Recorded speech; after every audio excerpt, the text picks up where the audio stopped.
energy. Everything that exists in reality at all, when broken down to its basic component parts, is simply photon light and phonon sound. That's everything. Everything, all matter, everything that we perceive with the five senses. And a lot of people understand this, but they find it very difficult to really comprehend what it means. The fear energy that we feel for ourselves. We go through life, we create unrealistic goals for ourselves in our lives, and we live in fear of ever failing at these goals. We live in fear of death at the end. We live in fear of loneliness, fear of not fitting in, fear of financial worry. It's all fear. Everything about this society is based on fear. The world is in a state of crisis. But the real crisis that the world is in is the crisis that exists within human consciousness. Now, there's been a lot of talk over the years of the holographic universe, even reports I've seen in the mainstream that are saying that scientists are now suggesting that the entire world may in fact be a hologram. Now, suggestions like this are extremely significant for a number of reasons, and it's important to understand that evidence to support these suggestions exists all over the place. And it's also extremely important that people begin to gain some type of comprehension of what all of this truly means and how it can be related to what is going on around them and to what's going on this planet. And look, I'm bringing this up because I'm still getting letters from people who are saying they're in a state of fear, they're in a state of depression. There's many people feeling unhappy with their lives, unhappy with what they're seeing around them. And there's many people that seem to be having difficulty dealing with some of the information that they're getting. And so I really wanted to go through this today because, as I've often said, folks, I live my life in a state that is completely free of fear. I mean, and that's not to say that I'm going to stand in front of a tiger and let him maul me, or I'm going to take unnecessary risks. I mean, what I'm saying here is that I don't have any fear. That doesn't mean I've lost all common sense, reason, or sanity. And of course, I'm not going to jump off a cliff because I don't have any fear. That's not the same thing. What I'm saying is I have no fear of the future. I have no fear of anything reality may bring to me, because I see everything that happens to me on this planet as experience. It's simply what needs to happen for me to learn what I'm here to learn, and for me to gain the information that the collective consciousness needs me to gain. But anyway, look, getting back to what I was saying about the holographic universe, when you understand that atoms are all empty space, and then you begin correlating it with other information that's available, then you begin to see what's actually going on here.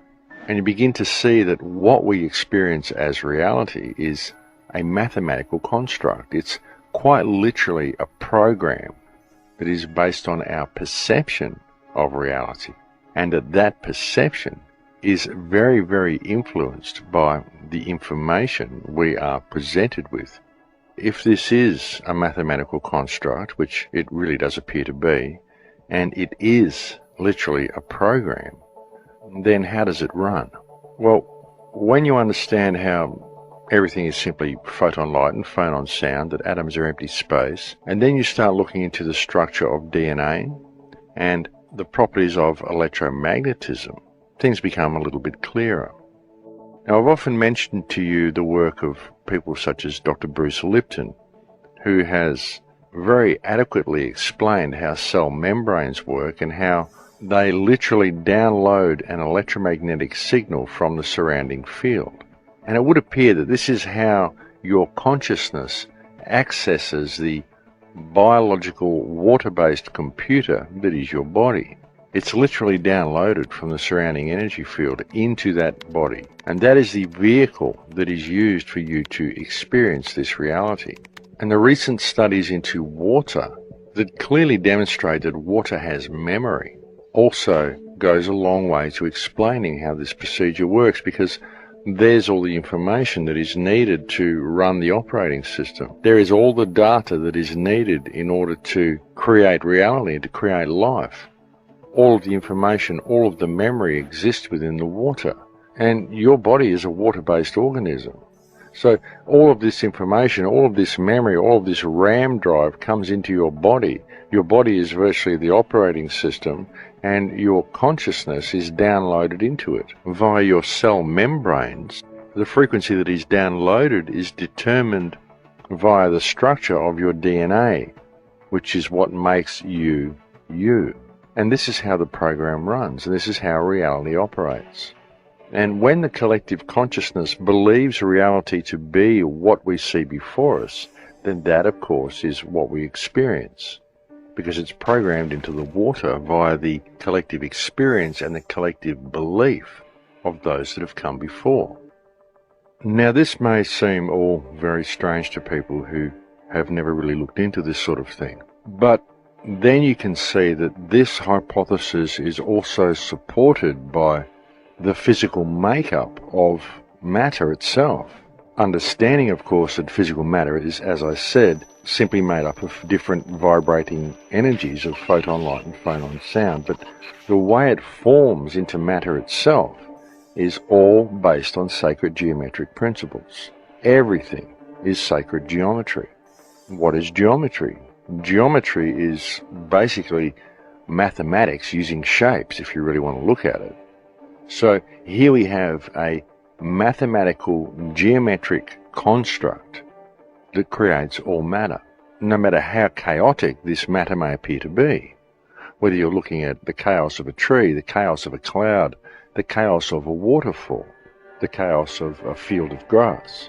It may look chaotic on the surface, but when you really get down to it and start looking at it on a molecular level, what you find is geometry, mathematics, phi ratio, and the Fibonacci number sequence. And this is in all reality, without exception. Everything consists of sacred geometry and phi ratio, Fibonacci sequence.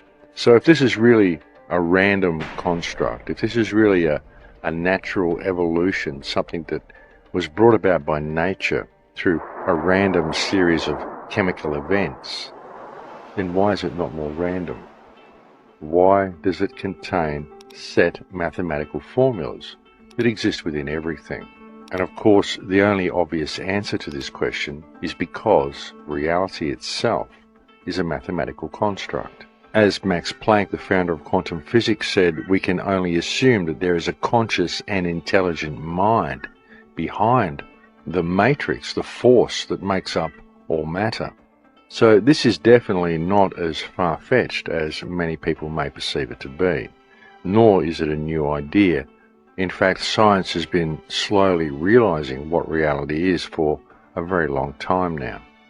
So the point is that when you understand all of this about reality and you start understanding what is going on here, and you start to understand that what you are having here is simply an experience, then it becomes very difficult to fear anything that can happen. I mean, even if you die, you're still that frequency, you're still you. You simply make a transition to another place. There is nothing that can ever threaten or kill the frequency that is you. There is never a time that you didn't exist, and there will never be a time that you don't exist. You are absolutely eternal. You are the frequency, the expression of the consciousness of creation that is you, and you will always be this.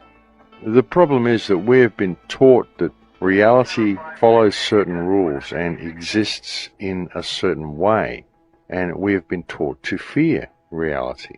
We've been taught to fear the world around us, to fear the people around us, to fear the very act of being alive.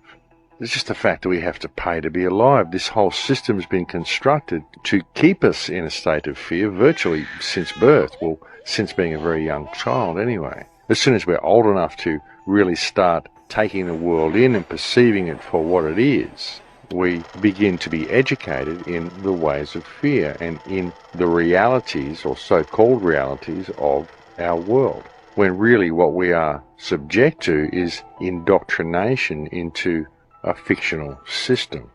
I mean, when you look at the planet, you see every single problem that this planet faces all comes from the human race. It all comes from us. We are the source of every evil that we've ever seen on this planet. And we will continue to be the source of every evil that we see on this planet until we start to really look at what reality is and really start to understand what this force is within ourselves that causes reality to be this way. Everything within reality is mathematical. Everything is exactly the way I explained before, looking at it from a point of view of physics and science. Then how did the human consciousness get into a state where this is the reality that we've created for ourselves? I mean, if we're supposed to be so advanced, I mean, is this it? Is this what we came up with? Because it doesn't make any sense at all. And I guess where I'm trying to go with all of this is simply to get people to ask themselves that question, because it's an important one to look at. And if people can just sort of stop and think about it for a little while, I'm sure they will realise that it is a question that really, really needs to be acknowledged by people. Because if people continue to fail to acknowledge that this question exists, then the human race will continue to fail to find solutions to the problems that we face.